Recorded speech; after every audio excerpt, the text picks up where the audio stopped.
Lucas capítulo 13, amém? Misericórdia. Então vamos lá, Lucas capítulo 13, versículo 18.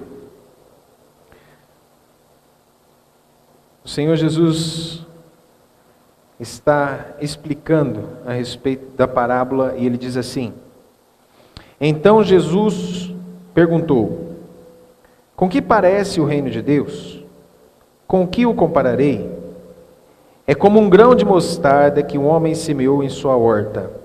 Ele cresceu e se tornou uma árvore, e as aves dos céus fizeram ninhos em seus ramos. Mais uma vez ele perguntou: Com que compararei o reino de Deus? É como um fermento que uma mulher misturou em uma grande quantidade de farinha, e toda a massa ficou fermentada.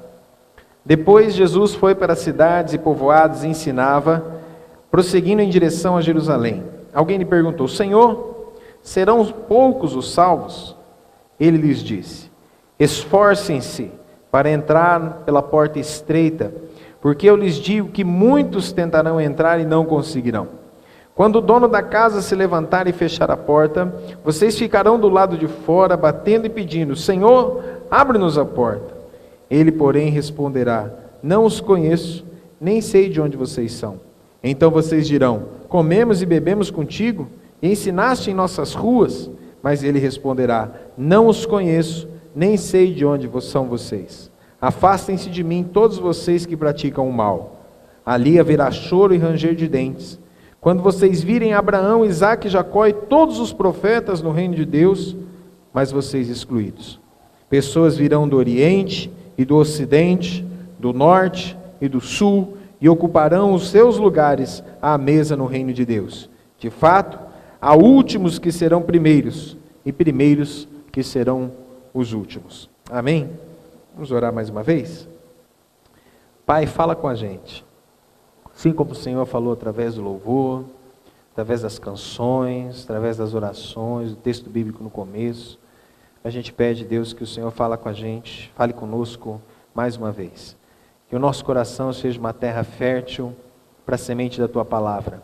E que em nome de Jesus, Pai, como orou a Tua serva, como ela profetizou, nós não vamos sair daqui sem sermos abençoados, que assim o seja. Em nome de Jesus, Pai, que nosso coração seja muito, ricamente abençoado pela Tua palavra hoje, em nome de Jesus. Amém, Senhor. Amém? Irmãos, eu escolhi esse texto hoje para falar sobre um tema que a gente tem conversado já há algum tempo, que é sobre as células, sobre o discipulado.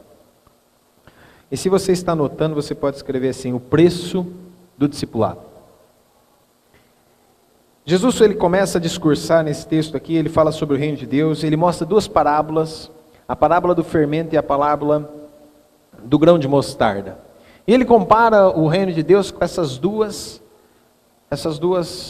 coisas, né? O grão de mostarda, porque ele é pequeno, mas quando ele é plantado, ele se torna a maior das hortaliças. E o fermento, que quando ele é colocado na massa, uma pequena quantidade, ele leveda toda a massa. Para mostrar que o reino de Deus, ele se espalha sem que a gente perceba. E é maravilhoso isso, porque a gente vê o reino de Deus se espalhando sem que a gente perceba. Né? De repente alguém fala para aquela pessoa que está lá distante, e a gente vai lá, chega lá para orar com ela, fala assim: não, mas eu já ouvi falar do Senhor. Então é assim que o reino de Deus vai crescendo.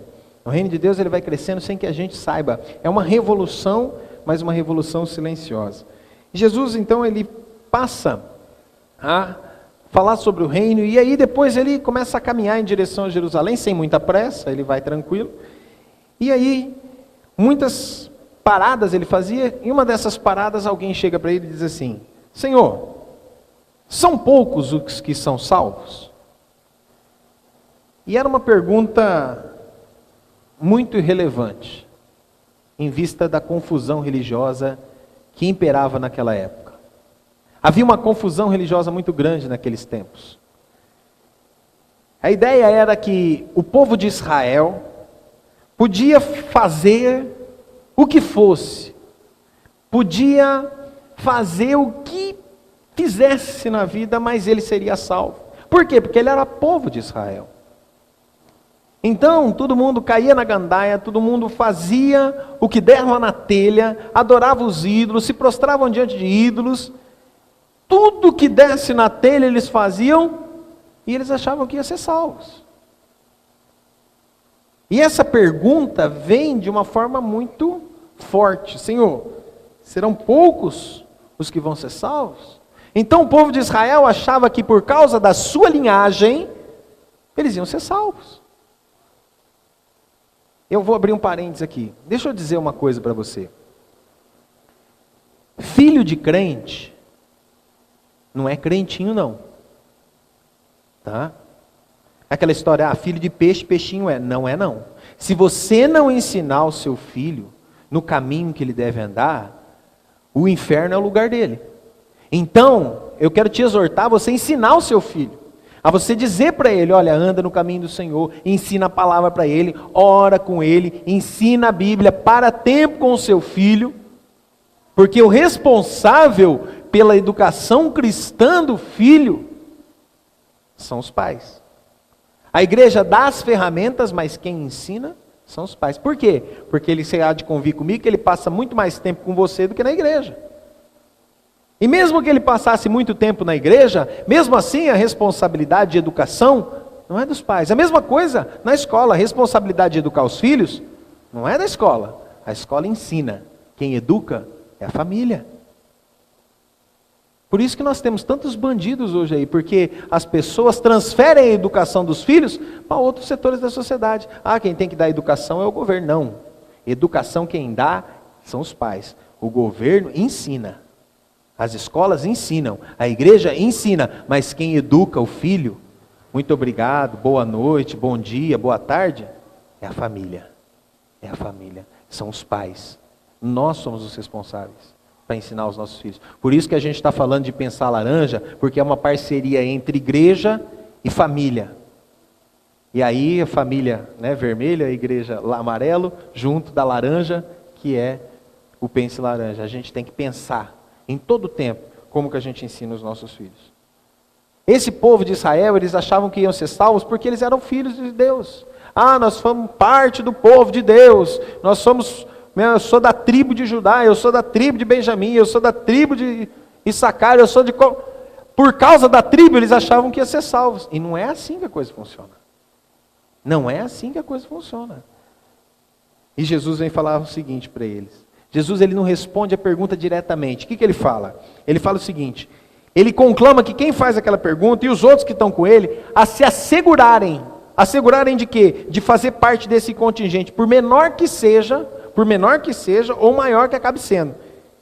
É muito mais importante do que fazer matemática sobre os que vão ser salvos. Nós somos acostumados em fazer matemática dos que vão ser salvos. Não é verdade? O fulano não foi salvo. Não, aquele cara lá, ele não foi salvo. Você é Deus? Você é Deus para saber se o cara foi salvo ou se não foi? Pastor, mas ele aprontou a vida inteira. E se ele se converteu no leito de morte? O meu avô, palmeirense, coitadinho dele. Coitadinho. Meu avô, ele se converteu 2 semanas antes de falecer. Eu tenho certeza que eu vou encontrar meu avô palmeirense lá no céu. Meu sogro se converteu no leito de morte. Eu não o conheci, mas a minha esposa conta, tia Márcia conta, que ele se converteu no leito de morte. Mas ele aprontou a vida inteira. Os últimos serão os... Acabou. Quem é você para julgar? Você é alguém? Quem sou eu para julgar? Sou ninguém, querido. Nós não estamos aqui para julgar. Deixa eu dizer algo para você. Você não faz parte do departamento de contabilidade do céu. Esse é salvo, esse não é, esse é salvo, esse não é. Não, você faz parte do departamento de propaganda. Você tem que propagar. Sua função é contar, é falar, olha, vamos se converter, vamos lá, vamos entregar o coração para Jesus. Você faz parte desse departamento. Quanto à contabilidade, se deixa com Deus. E a palavra do Senhor diz o seguinte, esforçai-vos. O Senhor Jesus usa uma palavra aqui, esforçai-vos. É uma palavra que denota uma ação feita com o coração. A palavra grega usada aqui é um termo técnico usado para competir nos jogos. E tem a mesma raiz da palavra agonizar. Agora, não se trata de nenhum esforço desanimado.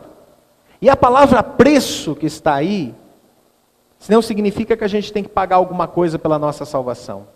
Não. A salvação é de graça. Já foi realizado por Cristo quando Ele morreu na cruz do Calvário. A salvação ela é de graça, mas ela não é barata. Custou o sangue de Jesus. Mas essa palavra que Jesus usa expressa o nosso compromisso na vida que a gente abraça. Qual é o compromisso que a gente abraça? E aí que vem os preços que a gente tem que pagar. O primeiro preço que a gente paga por sermos cristãos é o preço da renúncia. Diga para a pessoa que está ao seu lado assim, você vai pagar um preço de renúncia. Por exemplo, só o fato de você vir à igreja hoje, você está renunciando a alguma coisa. Você podia estar descansando em casa, podia estar assistindo Fantástico, podia estar assistindo NFL, você podia estar lá no seu descanso, podia estar lá no sítio, na pousada, podia estar em outro lugar, mas você renunciou isso para buscar o Senhor. Mais do que isso, renunciar à semelhança de Jesus, que deixou tudo por amor de nós. Aí você começa a passar assim, mas peraí, o que eu tenho que renunciar? Então você vai, o Espírito Santo vai mostrando aí na sua vida que você vai ter que renunciar. Filipenses capítulo 2, versículo 5, a palavra do Senhor diz assim, tende em vós o mesmo sentimento que houve também em Cristo Jesus, que não julgou por usurpação ser igual a Deus, mas a si mesmo se esvaziou, tornando-se servo, assumiu a forma humana, foi obediente até a morte e morte de cruz. Jesus assumiu a morte. Ele assumiu a forma humana e ele assumiu a morte por amor da gente. Ele renunciou o que ele tinha de status no céu. Ele renunciou o estar com o Senhor, com o Pai, para vir e morrer no nosso lugar. A gente tem que renunciar também como os apóstolos renunciaram. Um belo de um dia, Jesus estava passando e ele viu lá na coletoria. A coletoria naquela época, quando os romanos eles iam fazer a coleta dos impostos, eram 220 coletores que se sentavam na estrada de Jerusalém para Betânia, sentavam 110 de um lado, 110 do outro, e as pessoas iam chegando, via quem estava disponível, ia lá, pagava o imposto, pegava o comprovante e ia embora para casa. Então eram 220, porque era muita gente que ia pagar imposto, não só o povo de Jerusalém, mas de toda a circunvizinhança, todo mundo ia pagar imposto. E Jesus está ali passando, e ele vê um homem chamado Mateus, ele diz o que para Mateus? Vem e segue-me. A Bíblia diz que ele imediatamente o levantou e o seguiu. Mateus capítulo 9, versículo 9. Ele se levantou e o seguiu. Ele renunciou o quê? Ele renunciou seu emprego. Ele renunciou o status que ele tinha, que era de publicano.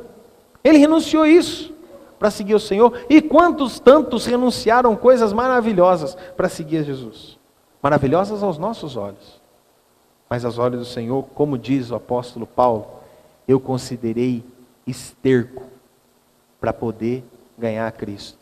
E olha que Paulo era fariseu, era membro do Sinédrio, era isso, era aquilo outro. Ele considera como esterco. Jesus estabelece como requisito básico para segui-lo a renúncia. O que ele diz? Se alguém quer vir após mim, faça o quê? A si mesmo se negue. Toma a sua cruz e siga-me. Quer seguir Jesus? Tem preço. Preço da renúncia. O que você tem que renunciar para seguir ele? O que você precisa renunciar? Segundo preço que você tem que pagar é o preço do sofrimento. Diga para a pessoa que está ao seu lado assim, você tem que pagar um preço do sofrimento.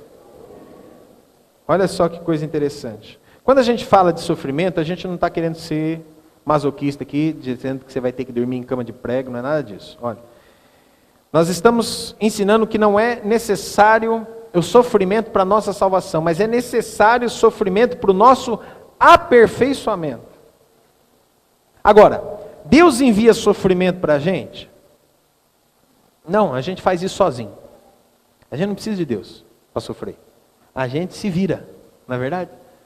A gente briga com os outros, a gente fala mal dos outros, a gente faz burrada, e aí, logicamente, o que vai acontecer?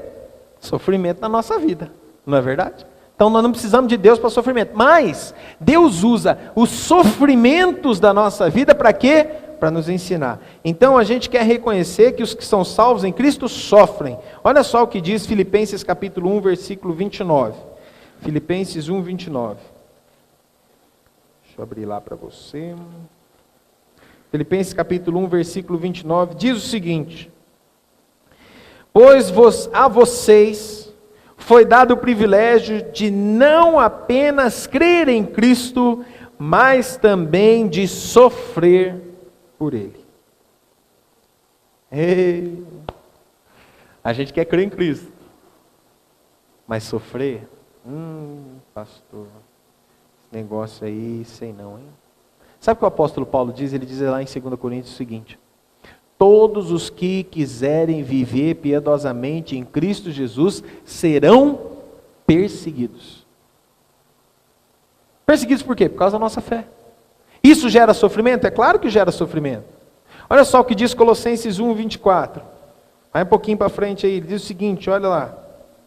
Agora me alegro em meus sofrimentos por vocês, e completo no meu corpo, e o que me resta das aflições de Cristo, em favor do seu corpo, que é a igreja. A gente sofre por causa da igreja. Como Paulo sofreu, a gente sofre. A gente sofre em ver tanta gente perdida e não querendo saber de Deus. A gente sofre em ver tanta gente longe dos caminhos do Senhor, tentando achar atalhos para resolver suas situações. E a gente sabe que não existe atalho. A gente sabe que o único caminho é Jesus. Ele é o caminho, não existe atalho para esse caminho. À luz dos textos, será que a gente está pronto, como cristão, para pagar esses preços? 2 Timóteo 3,12 diz o seguinte: de fato, todos os que quiserem viver piedosamente em Cristo Jesus serão perseguidos. Será que a gente está disposto a pagar o preço de ser perseguido? Outro preço que a gente tem que pagar é o preço da coragem. Diga para a pessoa que está ao seu lado assim: você precisa pagar o preço da coragem. Ser cristão é para quem tem coragem. Ser cristão não é para qualquer um, não. Ser cristão é para corajoso. Coragem para não se conformar com esse século. Romanos capítulo 12, versículo 1 e 2. Rogo-vos pela misericórdia de Deus que apresentei os vossos corpos como sacrifício vivo, santo e agradável a Deus, que é o vosso culto racional. E não vos conformeis com este século, mas transformai-vos pela renovação da vossa mente, para que experimenteis qual seja a boa, perfeita e agradável vontade de Deus. Transformar, não se conformar. Coragem para não andar segundo o curso deste mundo. Efésios capítulo 2, versículo 2. Diz que nós não andamos segundo o curso deste mundo. Pelo contrário, nós andamos na luz.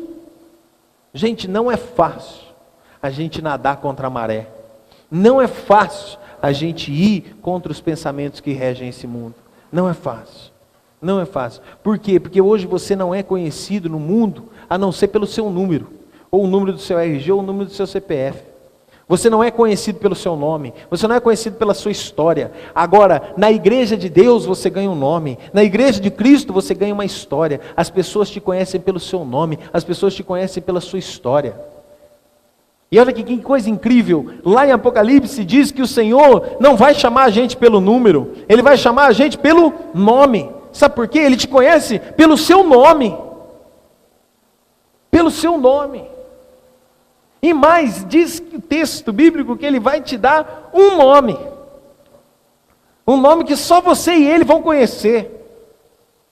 Uma pedrinha branca escrito, o seu nome, que reflete o seu caráter. Só você e ele conhecem. Coragem para ser considerado louco por causa de Cristo. Eu já disse isso aqui. As pessoas são loucos por causa de futebol, elas são loucos por causa de ácido de música, elas são loucos por tantas coisas. E quando você fala que você é louco por causa de Cristo, eles falam, você está ficando louco. Você é doido, você é bitolado, você é, como é que é a expressão? Fanático. Você é fanático. A pessoa vai lá no campo de futebol, ela pula, ela chora quando o time ganha, ela sai de joelho de um lado do campo até o outro, com a bandeira nas costas. Ela beija a trave, ela beija o chão. E se o jogador estiver ali, ela até beija o jogador. Aí quando você fala de amar a Cristo, você fala, você é fanático? Você é louco? Para com isso. Mas quem é mais louco? O cara tatua um símbolo do Corinthians na costa. Esse é louco mesmo, né? Do Corinthians, nas costas, do tamanho das costas inteiras. Ah, que é isso? Nem que fosse do São Paulo, do Palmeiras, qualquer um. O cara é louco. Aí ele fala que a gente que é louco. Está vendo como é que o padrão inverte?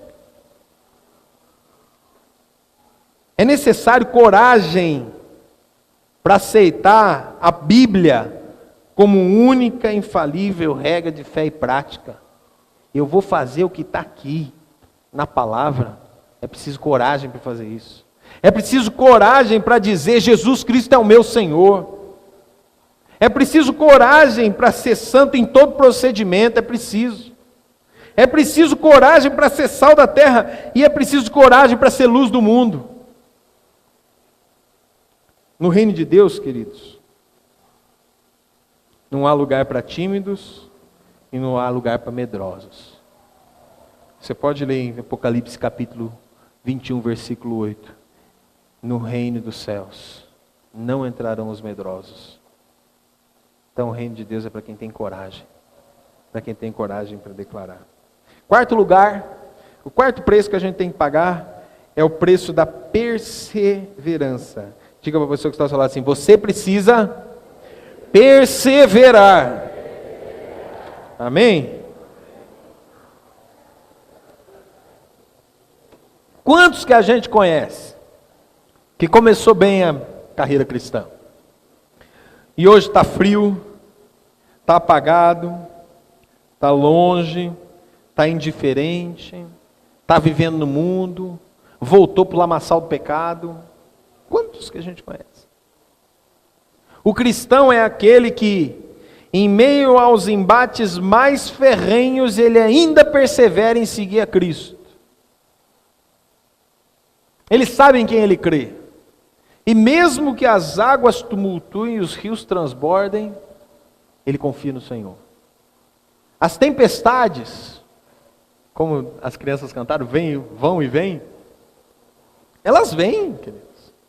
Elas vêm para quem é cristão e para quem não é cristão. Elas vêm. As tempestades, elas acontecem. E muitas vezes nos pegam de surpresa. Agora, a gente precisa perseverar. Perseverar com o fim de ser salvo e passar a eternidade desfrutando da graça de Deus, da presença de Deus. A gente deve perseverar na fé até o fim. É um estilo de vida que brota da fé, que é necessário para a salvação final. Em Hebreus capítulo 12, versículo 14, o autor diz assim, esforcem-se para viver em paz com todos, e para serem santos, sem santidade ninguém verá o Senhor. É um esforço você ter paz com todo mundo. Não é fácil. Às vezes o cara, é difícil às vezes você ter paz, mas a Bíblia diz que é você ter paz. Vai lá, tem paz com o seu irmão. Olha, e diz mais, para ser santo, é preciso esforçar. Gente, é preciso renunciar para ser santo, não é fácil. É preciso perseverar, é preciso lutar, é preciso pagar preço. sem santidade, ninguém verá o Senhor. Agora, deixa eu dizer algo para você. Isso não quer dizer que Deus exige perfeição da gente. Em Filipenses capítulo 3, versículo 12, o apóstolo Paulo diz assim: não que eu já tenha obtido tudo isso, ou tenha sido aperfeiçoado, mas prossigo para alcançá-lo, pois para isso também fui alcançado por Cristo Jesus. Irmãos, não penso eu que já tenha alcançado, mas uma coisa faço, esquecendo-me das coisas que para trás ficam, e avançando para as que estão diante de mim, prossigo para o alvo a fim de ganhar o prêmio do chamado celestial de Deus em Cristo Jesus. Irmãos, eu não alcancei ainda. Como Paulo, se Paulo não alcançou, a gente também não, né? Paulo não alcançou, nós também não alcançamos. Então, se Paulo não alcançou, e a gente não alcançou ainda, mas a gente tem que fazer o quê? O que a Bíblia diz? Uma coisa fácil, esqueça do que está para trás. O que é? Meu passado de pecado ficou. O Senhor já perdoou, derramou o seu sangue, meu passado ficou para trás, mas agora eu faço uma coisa, eu avanço para as coisas que estão diante de mim. O que é que está diante de mim? Eu estou avançando. Eu vou seguir nesse alvo, na busca, na santidade, eu vou perseverar. Uma pessoa que realmente nasceu de novo, querido, ele vai perseverar na fé. Uma pessoa que realmente nasceu de novo, ela persevera na fé, ela não desiste. Pode vir a tribulação que for, pode vir a angústia que for, pode perder quem for na vida, ele permanece fiel. Ele vai. As Escrituras nos dizem de pessoas que parecem ser cristãos e ainda caem. João fala do seu afastamento, que prova que eles nunca foram cristãos em primeiro lugar. Ah, pastor, a pessoa ia na igreja, a pessoa fazia isso, a pessoa cantava no louvor, a pessoa era uma bênção, a pessoa pregava, a pessoa sapateava. Querido, se ele renunciou, ele nunca foi. Ah, mas e aquilo? Performance, show. É fácil a gente imitar, é só aprender. Aqueles que realmente nasceram de novo, eles perseveram até o fim. Até o fim. Ser fiel até o fim e dar-te-ei a coroa da vida. Ser fiel, persevera até o fim. Será que a gente deve cogitar então de que poderíamos ser aqueles que se desviam? A resposta é sim. Sabe por quê? Porque nós temos que persistir. Se a gente persiste em atitudes e ações que brotam da incredulidade, então, irmãos, a gente precisa rever a nossa conversão. Nós precisamos começar a rever. O que é que está de errado? O apóstolo Paulo, ele pensou na possibilidade de que ele mesmo poderia ser desclassificado se ele não fosse cuidadoso. Quer ver só? 1 Coríntios capítulo 9, versículo 27. Olha o que ele diz. 1 Coríntios 9. 27. Mas esmurro o meu corpo e faço dele meu escravo, para que depois de ter pregado a outros, eu mesmo não venha a ser reprovado. O que ele está dizendo? Eu estou perseverando, eu esmurro o meu corpo. Quer dizer, o que ele estava dizendo? Eu busco não a vontade da carne, mas a vontade do Espírito. Para que mesmo depois que eu tenha pregado a tantos, salvado tantos, feito tudo, eu mesmo não venha a ser desclassificado. A perseverança, irmãos, ela é inerente ao cristão. Nós fomos ordenados a examinar nós mesmos para ver se estamos ou não na fé. Examinem-se para ver se vocês estão na fé. Provem a vocês mesmos. Não percebem que Cristo Jesus está em você, a não ser que tenham sido reprovados, 2 Coríntios 13, 5. O ensino bíblico da certeza da salvação deve ser visto no contexto das ameaças terríveis para aqueles que se enquadram em incredulidade, mas também no contexto das gloriosas promessas de Deus para aqueles que confiam nele. Eu devo ver em dois contextos o ensino bíblico da certeza da salvação. O primeiro contexto é o contexto das ameaças terríveis daqueles que não creram. E o segundo contexto é daqueles que têm gloriosas promessas para que confiam no Senhor. Quinto e último lugar, o preço da fidelidade. Diga para a pessoa que está ao seu lado assim: você é fiel? Amém?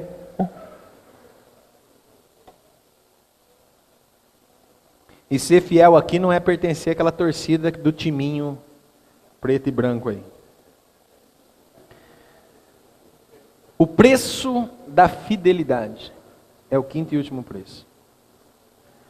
Fidelidade é uma palavra-chave em todas as escrituras sagradas. Desde Gênesis a Apocalipse você encontra essa palavra fidelidade. Fidelidade é uma das marcas, uma das principais características do cristão. Não há vida cristã sem fidelidade. Agora, você vai dizer, pastor, fidelidade a quê? Primeiro, querido, fidelidade a Deus. Fidelidade ao nosso Deus. Nós temos que ser fiéis a Ele. Temos que ser fiel a Deus. Mas como é que eu sou fiel a Deus? Eu sou fiel a Deus sendo fiel à sua palavra. Eu sou fiel a Deus sendo fiel com os meus irmãos. Eu sou fiel a Deus quando eu sou fiel na oração. Eu persisto na oração, eu busco na oração. Eu sou fiel a Deus quando eu sou fiel na mordomia, que são os dízimos e as ofertas. Eu sou fiel a Deus quando eu sou fiel no testemunho, ou seja, eu continuo propagando ao Senhor, mesmo diante das minhas dificuldades. Foi essa a recomendação do mestre e Senhor da igreja: ser fiel até a morte, e te darei a coroa da vida. Persiste, vai até o fim, eu estou com você. Agora, você tem sido fiel? Você tem buscado ao Senhor? Um dos meus professores de seminário, já era idoso, doutor em teologia, um homem cheio da sabedoria de Deus, cheio da sabedoria da palavra, das letras. Uma vez ele foi entrevistado por uma pessoa, e essa pessoa perguntou para ele assim: o que você pede nas suas orações? E todo mundo esperava assim uma resposta magnífica, uma resposta, cheia de sabedoria. E ele falou assim: a única coisa que eu peço nas minhas orações é que eu permaneça fiel a Deus. Irmãos, permanecer fiel diante de todas as tribulações, diante de tudo. Não é fácil a gente permanecer fiel, por exemplo, nos dízimos das ofertas. Por quê? Porque a economia é o que gira o mundo hoje. E quando você fala de dízimo e de oferta, parece que você está falando de uma coisa que, olha, pastor, falar de dízimo e oferta na igreja é uma coisa assim, de outro mundo. Porque teve uns tantos outros aí que fizeram besteira nessa área. Então quando a gente fala de dízimo e oferta, nós temos que tomar o maior cuidado de falar de dízimo e oferta. Irmãos, deixa eu dizer algo para você. A palavra diz que quem não é fiel no pouco, o Senhor não vai colocar sobre muito. Se eu não sou fiel no pouco, por que Deus vai me colocar sobre o muito? Não tem razão. Eu vou ser fiel quando eu chegar lá, ganhar 5.000 por mês, eu vou ser fiel no dízimo e oferta. Não vai. Se você não é fiel com R$600, você não vai ser com 5.000. Não vai ser com 10, com 20, com 30, não é. Agora, a palavra diz algo bem simples nisso aí. Ser fiel sobre o pouco, sobre o muito te colocarei. E não é só fiel na questão do dízimo e da oferta, é em todas as áreas da nossa vida. A gente ser fiel no pouco. O pouquinho que Deus te deu, seja fiel no pouquinho que Deus te deu. Minha casinha é pequena, seja fiel na sua casinha pequena. Pastor, minha casinha é tão pequena para ter uma célula, não tem problema, querido. Não tem problema, seja fiel na sua casinha pequena. E começa a orar, fala: Deus, me dá uma casa maior para mim ter uma célula grande aqui em casa. Está entendendo como é que é o princípio? Ser fiel sobre o pouco e sobre o muito o Senhor vai te colocar. Seja fiel. Não se desvie. Seja firme. Seja fiel à palavra de Deus. O que a palavra diz para você fazer, querido? O que a palavra ensina a você? Mas é tão difícil ser fiel nesses dias. Pastor, é tão difícil ser fiel nesses dias. Porque você já viu, né, pastor? Está todo mundo aí, né? É difícil ser fiel, porque você já viu. Você liga a televisão, você vê isso, você vê aquilo. É difícil ser fiel. É difícil ser fiel à esposa hoje em dia. É difícil ser fiel ao marido. Pastor, é difícil ser fiel. É difícil nada. Bulhufas que é difícil. É difícil quando a gente não ama. É complicado quando a gente não ama. Aí é difícil. Se você não ama a Deus, é difícil ser fiel a Ele. Se você não ama a palavra de Deus, é difícil ser fiel a ela. Se você não ama a Deus acima do seu dinheiro, é difícil ser fiel no dízimo e na oferta. Se você não ama sua esposa acima do sexo, do mundo, é difícil ser fiel a ela. É complicado. Se você não ama seu esposo, é difícil ser fiel. Então, quando a pessoa fala, aconteceu isso... Queridos, nós precisamos aprender em termos de fidelidade a Deus. Em fidelidade àquilo que o Senhor ama. Fidelidade no casamento, fidelidade com os filhos, fidelidade com as nossas finanças, fidelidade com a palavra, ser obediente à palavra. É fácil, gente, ser obediente? Quem disse que ia ser fácil? Não foi fácil para Jesus? Lá no Getsemane, o que ele falou? Pai, afasta de mim esse cálice. Agora, ele terminou a oração dizendo, contudo, seja feita a tua vontade, não a minha. Quem que está comandando a sua vontade? É a sua carne? É o seu eu? Ou é a palavra de Deus? Quem que é que comanda você? O apóstolo Paulo diz assim, se sois guiados pelo Espírito de Deus, sois filhos de Deus. Se você é guiado pelo Espírito de Deus, então você é filho. Se você não é guiado pelo Espírito de Deus, então você é o quê? Você não é filho. A prova é quando a gente é guiado pelo Espírito de Deus. São 5 preços que a gente tem que pagar. O preço da fidelidade, o preço da perseverança, o preço da coragem, o preço do sofrimento e o preço da renúncia. Por que a gente paga esses preços? Porque um dia o Senhor morreu naquela cruz para nos salvar. Porque um dia Ele enviou o seu Filho único para nos trazer salvação. Quando Deus quis salvar você, Ele não enviou um anjo. Ele enviou Jesus. Ele enviou o Senhor. Ele enviou o Pai. Ele enviou o Filho. Amém?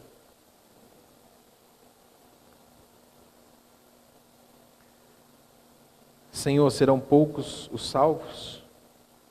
Esforcem-se para entrar pela porta estreita.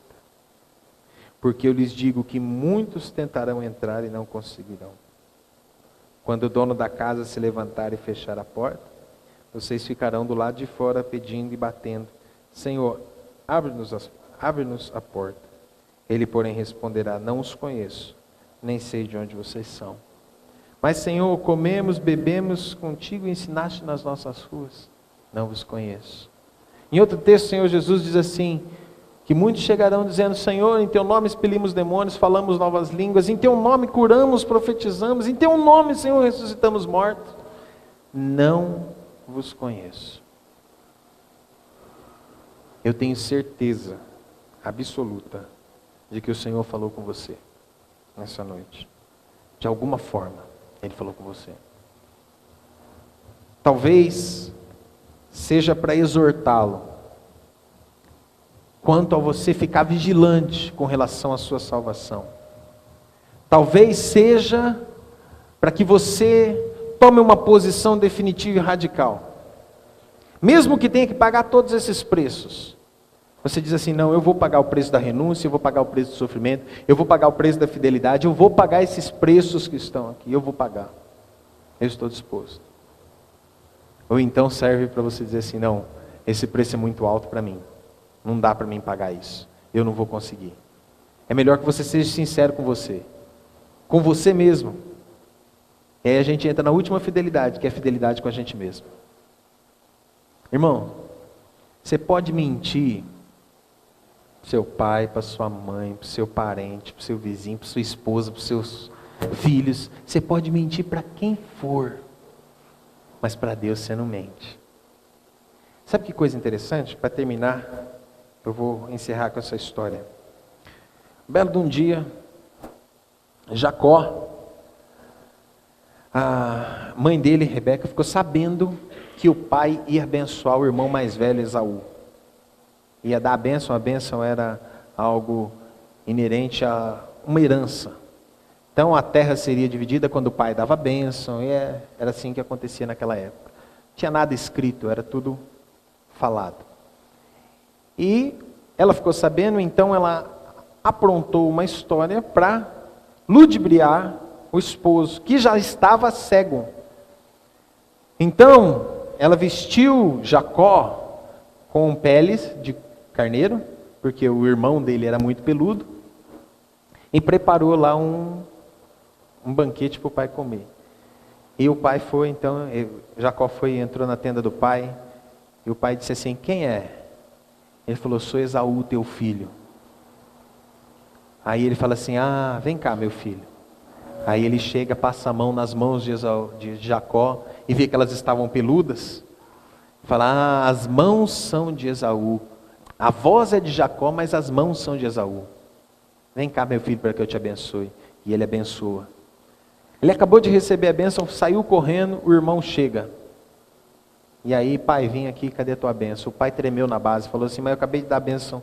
Quem que é aquele que entrou aqui antes de você? Aí ele descobre que era o irmão que tinha entrado e roubado a bênção. Que, aliás, o irmão já tinha vendido, Esaú já tinha vendido por um prato de lentilhas. Está lembrado da história? Bom, continuando a história, passou-se um tempo, depois de muito tempo, aí ele já tinha formado família, já estava com um monte de filho, aquela história toda, ele fica sabendo que o irmão dele está vindo. Ele falou: agora vai ser a desforra, meu irmão vai acabar com a minha raça. O que ele faz? Ele passa toda a família no vale de Jaboque. Passa todo mundo.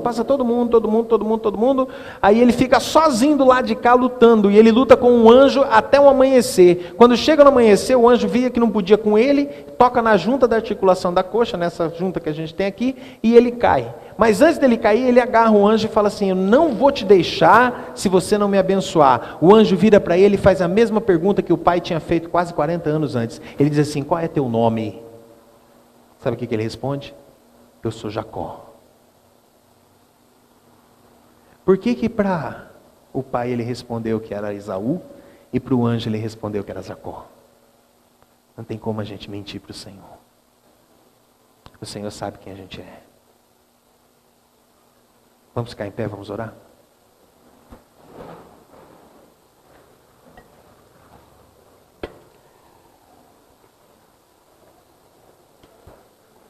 Eu queria que você fechasse os teus olhos mais uma vez.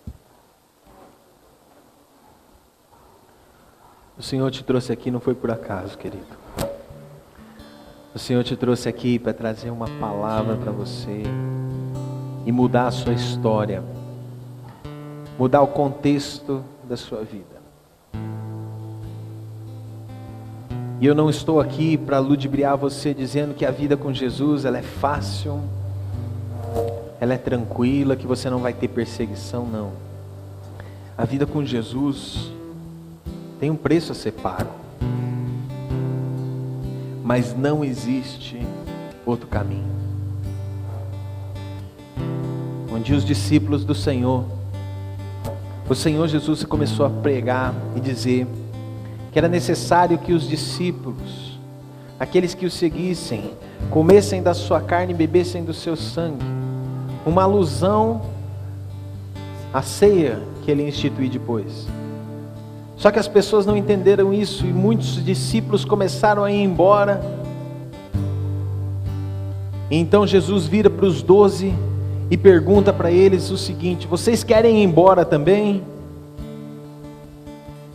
E Pedro toma a palavra e diz assim: Senhor, para onde iremos nós? Só tu tens as palavras de vida eterna. Para onde que nós iremos? É só Jesus que tem as palavras de vida eterna. Eu queria que se você se rendesse a Jesus nessa noite. Se você nunca aceitou Jesus como seu único e suficiente Salvador, faça isso hoje. Se você reconhece que você não tem pago esses preços que a gente viu aqui hoje, seja qualquer um deles, ou se você não tem pago na inteireza, mas às vezes uma parte, Eu quero convidar você a pagar realmente esses preços. Por amor ao Senhor. Por amor ao Senhor. Senhor, eu quero orar. Eu quero orar pelas nossas vidas, Senhor. Senhor, nós renunciamos tantas coisas para Te seguir. Mas, Senhor, nos ajuda a enxergar a renúncia que o Senhor fez para nos salvar. Porque, Senhor, se nós conseguimos entender, por um milésimo que seja, o que o Senhor deixou por nós, Senhor, todas as coisas na nossa vida, elas vão ser tão mais tranquilas, Senhor. Sabemos que o Senhor deixou tantas coisas por amor de nós. Nos ajuda, Senhor, a deixarmos as coisas que não Te glorificam por amor do Senhor. Nos dá amor por Ti, Jesus. Nos dá amor pelo Senhor. Que não seja apenas palavras da nossa boca, os cânticos que a gente canta, mas que sejam coisas que saiam do fundo do nosso coração e que a gente possa expressar isso, Senhor. Expressar realmente o quanto o Senhor é importante para nós, o quanto a nossa vida está nas Tuas mãos. Não somos nada sem o Senhor. Eu quero Te agradecer, Deus, pela Tua presença aqui. Eu quero Te louvar, Deus, porque o Senhor tem cuidado de nós.